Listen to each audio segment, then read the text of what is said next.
Hello, and welcome back to another episode of Candid Canvas. I am your host, Julie Siegrist, owner and artist of Julianet Studios, and I'm so excited to be with you again today to talk more about women in art and the history and to really get into discussing specific women and shining a spotlight on these artists.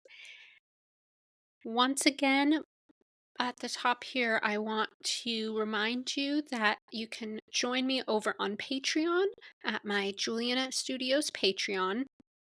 There is a specific tier for Candid Canvas listeners called the Candid Canvas Crew that is only $3 a month to help support this podcast and keep the ball rolling.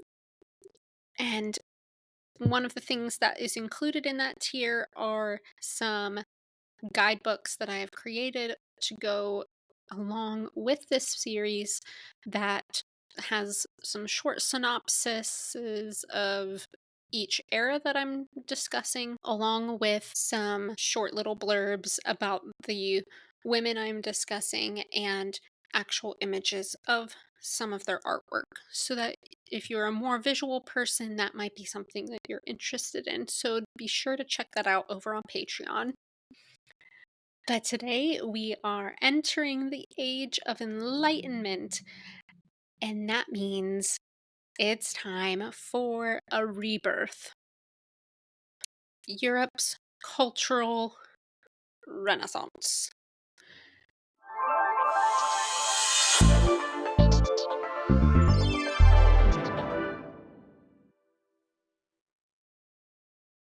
During the Renaissance, a lot of changes happened within art. Linear perspective became important. Parallel lines were used to create movement and the illusion of three-dimensional space. Churches created the greatest need for art during this time due to the boom in church building. A new way to create art for churches and even small pieces for homes was oil paintings on panels, allowing artists to make small, realistic works. During the Renaissance, some women emerged and changed to available opportunities. Depending on their societal position, they became queens, scholars, artists, writers, or a patron of the arts. Women in wealthy families commissioned paintings, buildings, or sculptures, and the advent of the printing press also allowed more women to become educated and write poetry. However, the limited abilities of women to become active artists was based on their position in a wealthy family or as a part of the church hierarchy. Illuminated manuscripts and embroidery were still very highly sought after mediums for art during this time, but new ones came to the surface. Frescoes, which were pigments applied to damp wall plaster so that their colors could last centuries unless damaged by pollution or water, gave way to oil on canvas, which was less labor intensive and easier for wealthy merchants to buy. Oil paint replaced egg tempera paint, which was a pigment mixed with linseed oil, which gave the paint flexibility with minimal cracking. And although the paint yellowed with age, it was slow to dry, so artists could create layers with the glazing techniques. When it came to sculpture, marble became the new thing. They would use mallets and different chisels and first create a rough version, then add details, and then sand and polish it.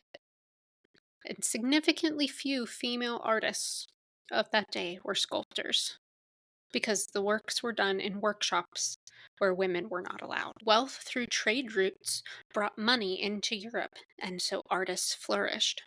Workshops and educated opportunities grew, and artists were in demand.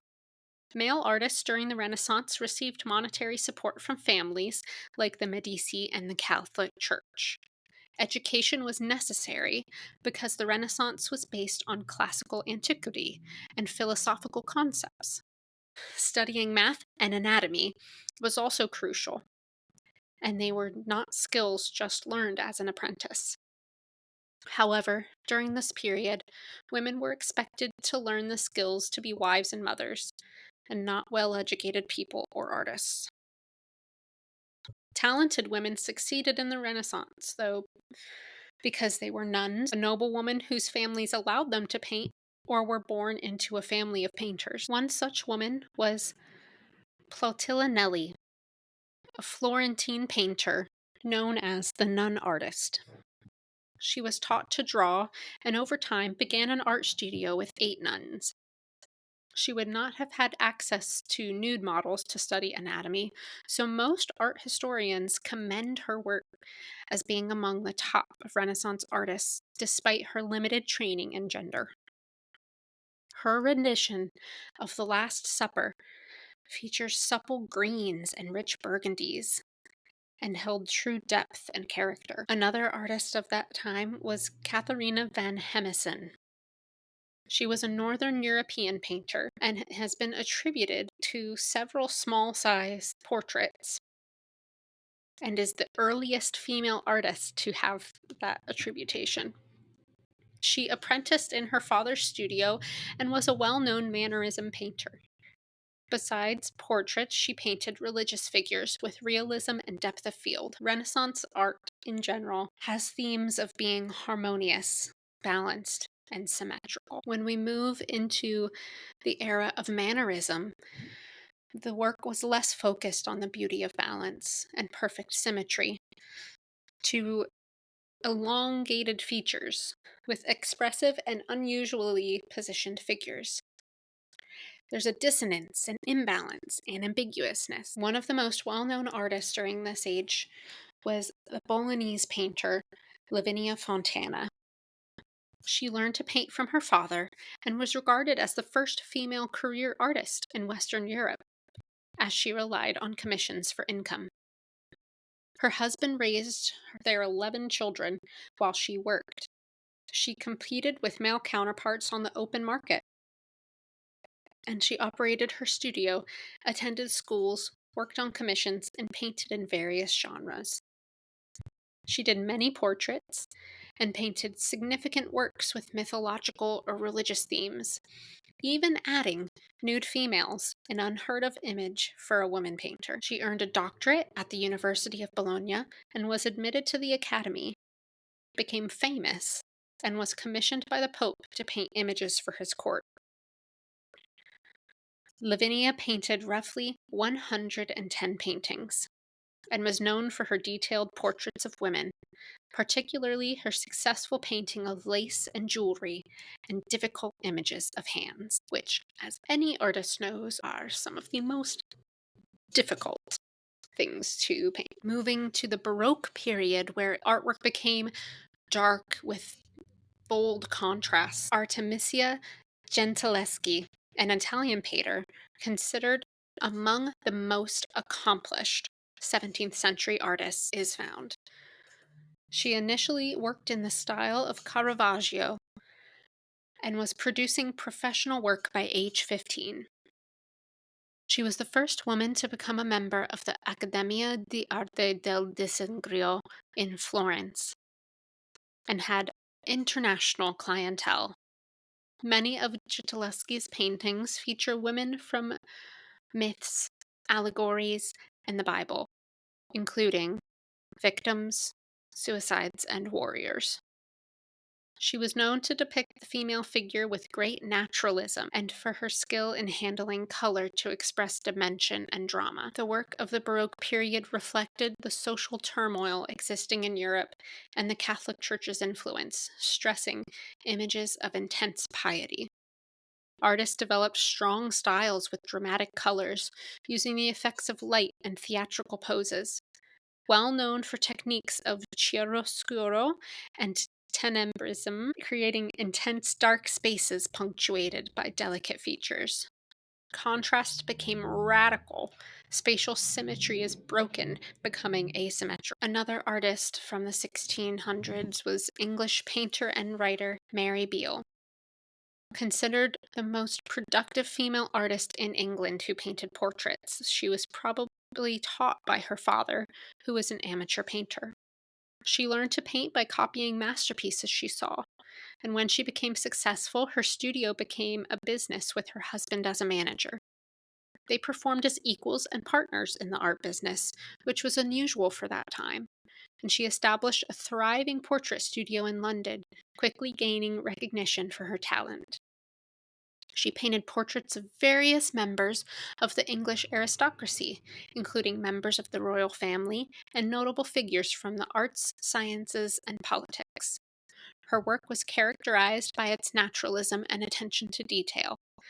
Deep light contrasts, rich colors, and detailed views of fabric. Moving from Europe back over to China, China underwent a significant changes moving from the Ming to the Qing dynasty. Blending with Chinese traditions, the Manchus people created a distinctive form of art still celebrated today. The art of calligraphy underwent significant changes as well, and the style known as running script emerged from the Qing dynasty, characterized by a more fluid, cursive approach to writing. The Manchu rulers were patrons of the arts and played a significant role in the development of art under their reign. The Kangxi Emperor was particularly interested in the arts and is credited with having established a new style of painting known as the Kangxi landscape. This style was characterized by a more naturalistic approach to painting, with greater emphasis on realism and detail. His reign saw the development of new techniques and styles in ceramics as well. During the Ming and Qing periods, increased wealth and widespread printing enhanced literacy in men and women of high rank. The rise of courtesans, women who were well educated and entertained men, known for their skills and ability to write poetry. Other female artists were from families of artists and learned from their fathers or grandfathers. And although women artists are frequently divided into courtesan painting and gentry women painting, their work was similar and indistinguishable from female painters of any class. It was permissible for women of that time to paint, however, they could not publicly circulate their art. Ma Shouzen of Nanjing spent her life as a courtesan and lived in the entertainment district. She was considered an elite courtesan and taught other women to be courtesans. She was a complete artist and well trained in poetry, calligraphy, and painting. The paintings she liked the most were those of orchids. Ma was known for her landscapes and images of orchids and bamboo, and included extensive calligraphy in her paintings. If we travel back westward, the American colonies have been established, and no surprise, a strict patriarchal system reigned supreme in the colonies. Early colonists had little time for art. Survival and religion dominated the people's lives, and new colonists turned their skills to smaller, portable endeavors: portrait painting, silversmithing, furniture making, and proper outlets for creative people. Hundreds of silversmiths flourished. As the interest in portraits grew, training for artists increased. No longer the purview of itinerant folk art painters, the education and skills of artists flourished, and portraits became an influential art form for the new colonies. Sarah Goodrich was raised on a farm with little opportunity for art supplies.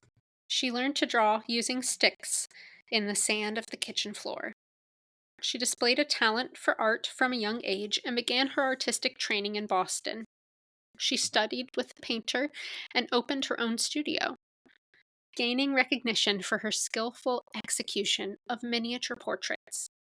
Small-scale, finely detailed paintings created as personal keepsakes or gifts. They were often worn as jewelry or displayed in small frames. Her preferred medium was watercolor on ivory, and her portraits captured the likeness and personality of her subjects with great precision and delicacy. She painted notable individuals such as politicians, military officers, and prominent figures of her time. She was celebrated for her ability to capture both physical likeness and emotional depth. Now let's pop back over to France for a little fantasy. The Rococo style, originating in France, was characterized by flowing lines, curves, and countercurves that change direction, filled with sensuality and fantasy and ornateness. Unlike Baroque imagery, Rococo emphasizes lighter colors and natural elements. Attention is drawn to the details of aristocrats and their fashion, rather than the powerful symbols of the church. The paintings often depict playful society scenes in pastures or forests, with occasional hidden sexual references. One of the most notable changes during this era was the removal of certain restrictions on women, allowing them to pursue their passion for art and join prestigious academies and salons, which before this time was practically unheard of. Artist Elizabeth Louise Vigée-Lebrun was considered one of the most significant 18th century painters. She achieved success throughout Europe. Her husband was a Parisian art dealer, and she initially was denied access to the Académie Royale des Peintures et des Sculptures, the Royal Academy for Painting and Sculpture, because of her husband's occupation. With the help of Marie Antoinette, at 28, she was admitted as one of the 15 female members of the Academy.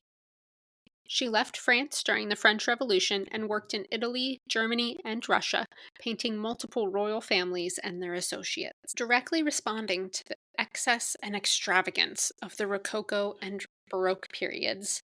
Neoclassicism emphasized a renewed appreciation for classical restraint and Greek influence, sharply defined lines and brushstrokes, and frequently employing chiaroscuro techniques to add drama, contrasting light colors against dark tones, using minimal color, simplicity, clarity, and balance.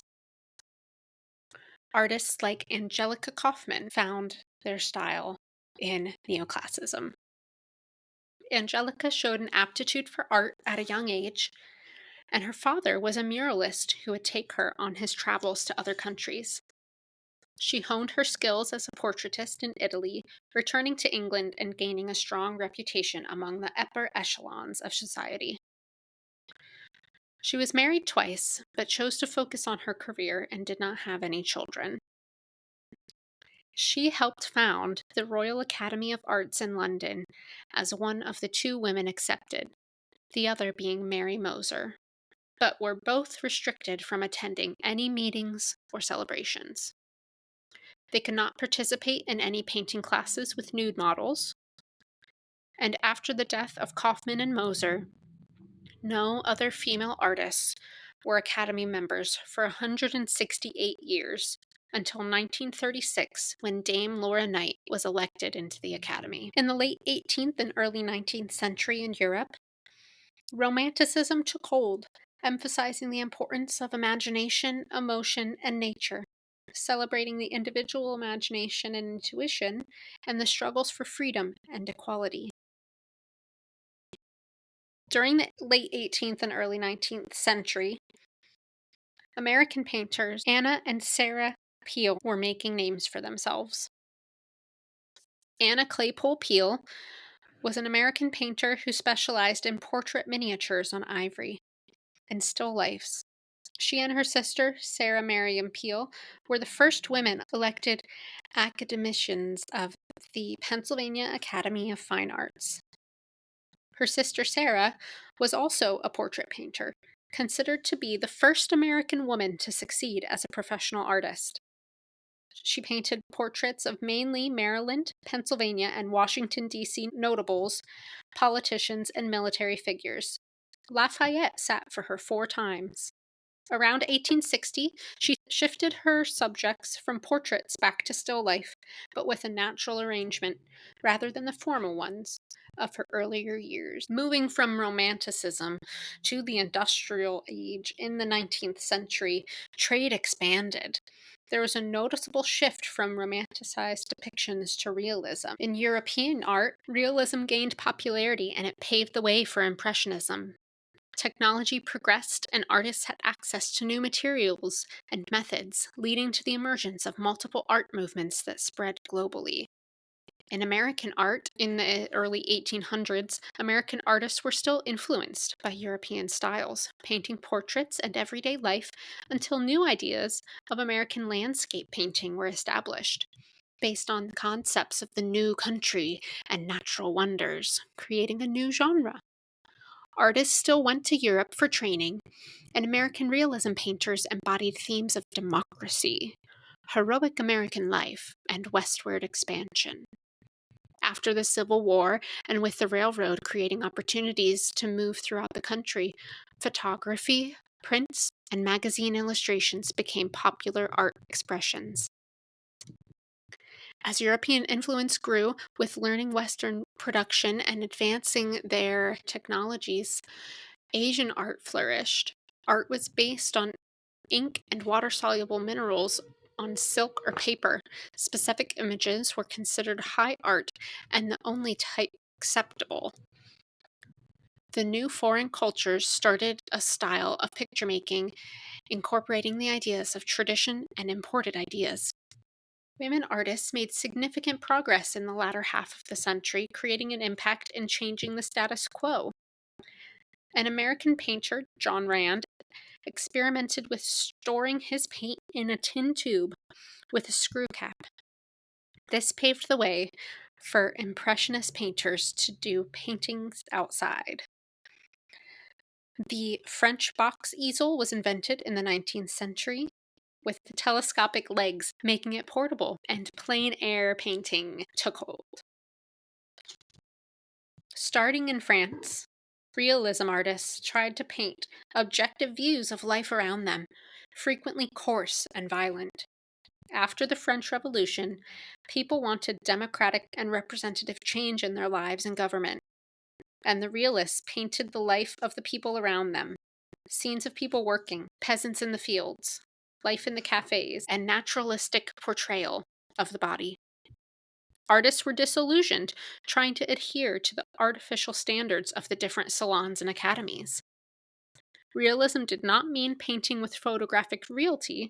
Instead, realism was determined by the subject matter, life as it happened, to extraordinarily wealthy or poor citizen. Rosa Bonheur was a French artist known best as a painter of animals. Following the traditional art school curriculum of the period, Bonheur began her training by copying images from drawing books and by sketching plaster models.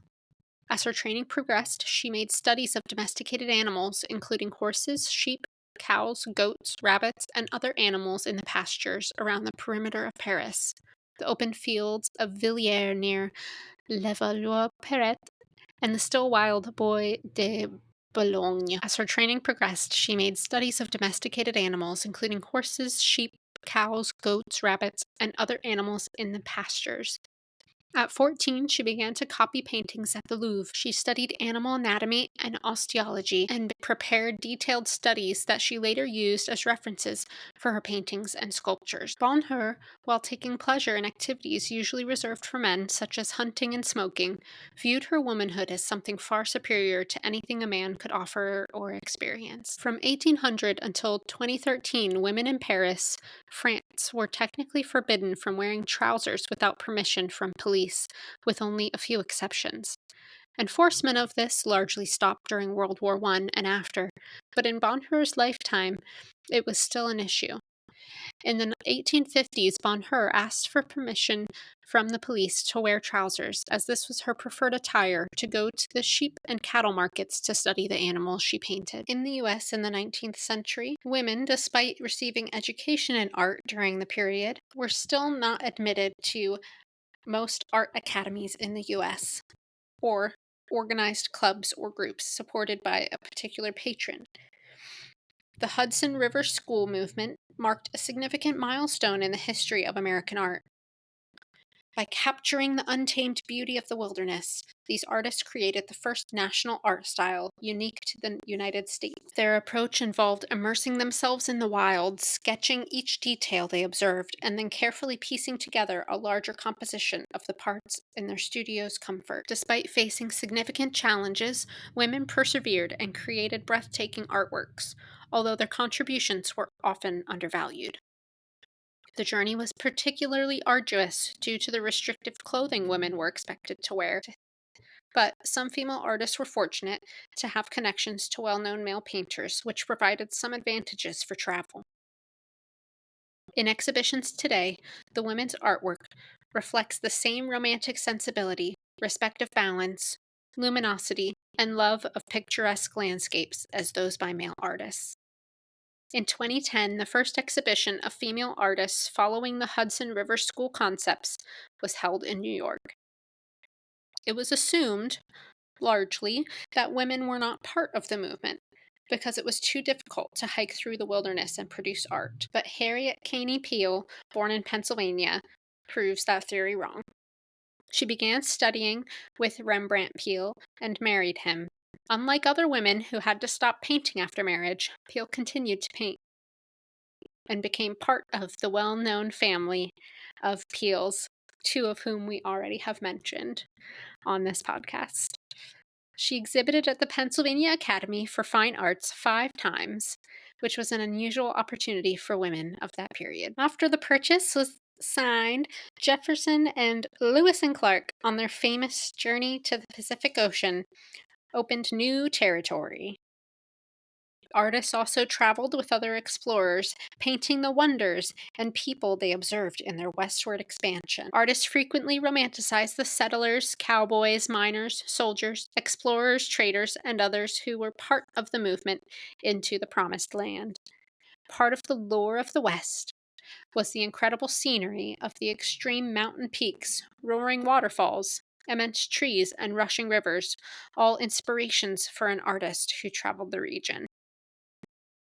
Artists who journeyed through the West painted incredible sights and images of spectacular beauty.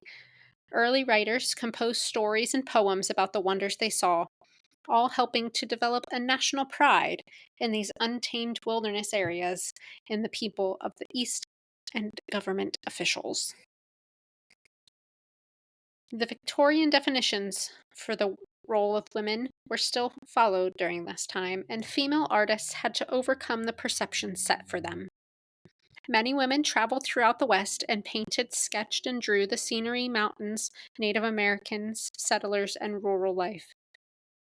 Most of their work was not promoted, or they signed an alias on their work, and their art was hidden away until recently. Alice Brown Chittenden was born in New York and moved to California when she was young. She attended the School of Design and studied drawing and painting. Chittenden and other women worked to overcome the stereotype of women's art being inferior and united through social reforms and the movements to vote. She occasionally traveled to Europe to study and exhibit her art. However, most of her time was in San Francisco. Her specialty was paintings of California wildflowers, and she painted over 350 different varieties. Chittenden traveled throughout the state, even on horseback in the Sierras, to sketch and paint the wildflowers she found. An East Coast newspaper in 1895 declared her the leading flower painter in America. In Europe, Impressionism significantly changed the process of painting, influencing artists around the world. The main passion the Impressionistic artists shared was the natural light and color. How the light made colors intense or changed the hue, wanting to capture the moment, sitting outside on plein air and working with quick, dynamic brushstrokes on brushes loaded with paint. Colors brushed with freedom formed lines and contours, making the short, quick brushstrokes recognizable objects.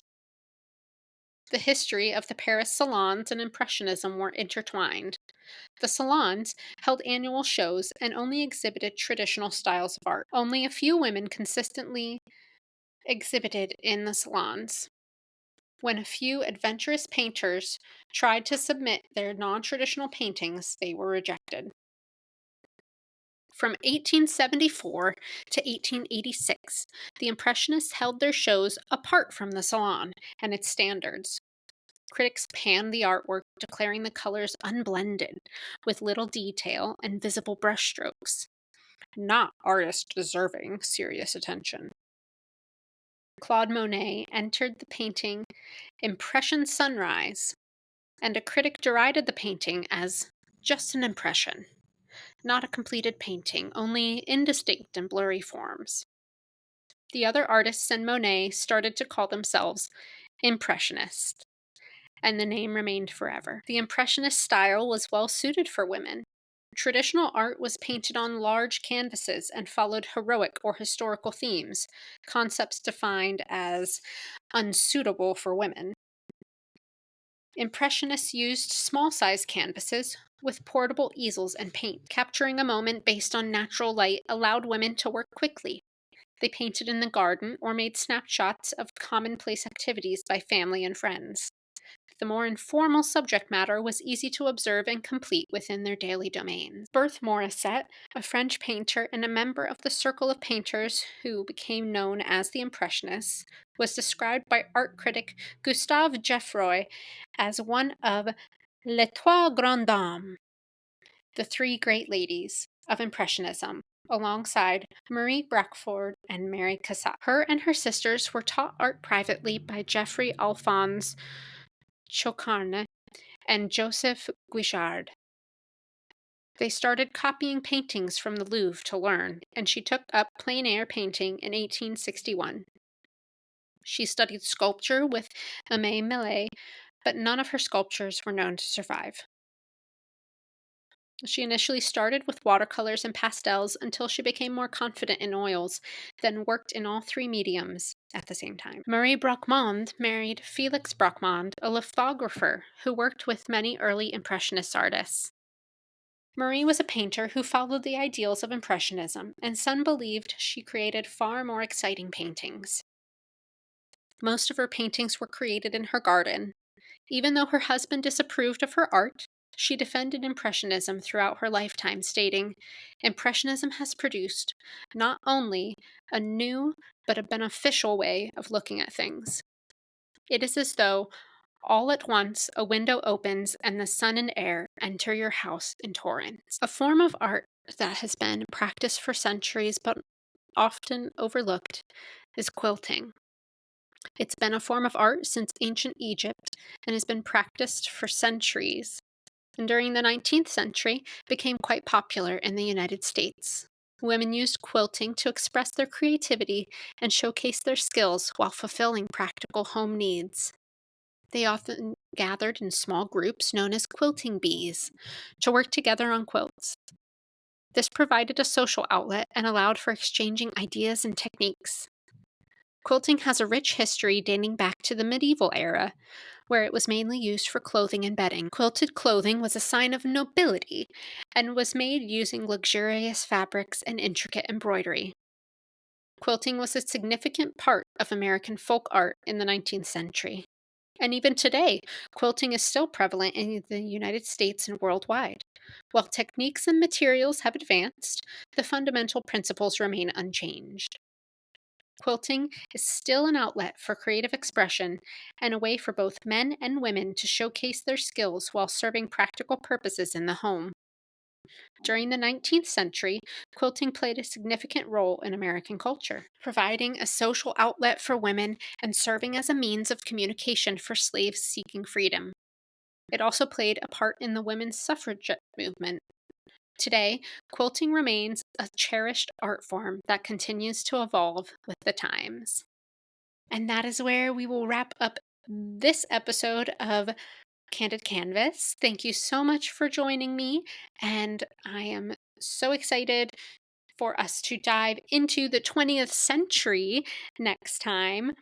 But until then, don't forget that you can head on over to my Patreon to subscribe to the Candid Canvas Crew tier on the Julianette Studios Patreon, where you can get access to things like the episodes of the podcast, as well as some guides for this specific series on women in art. And you can get a refresher on each era, as well as the women that I talk about, and see their paintings for yourself.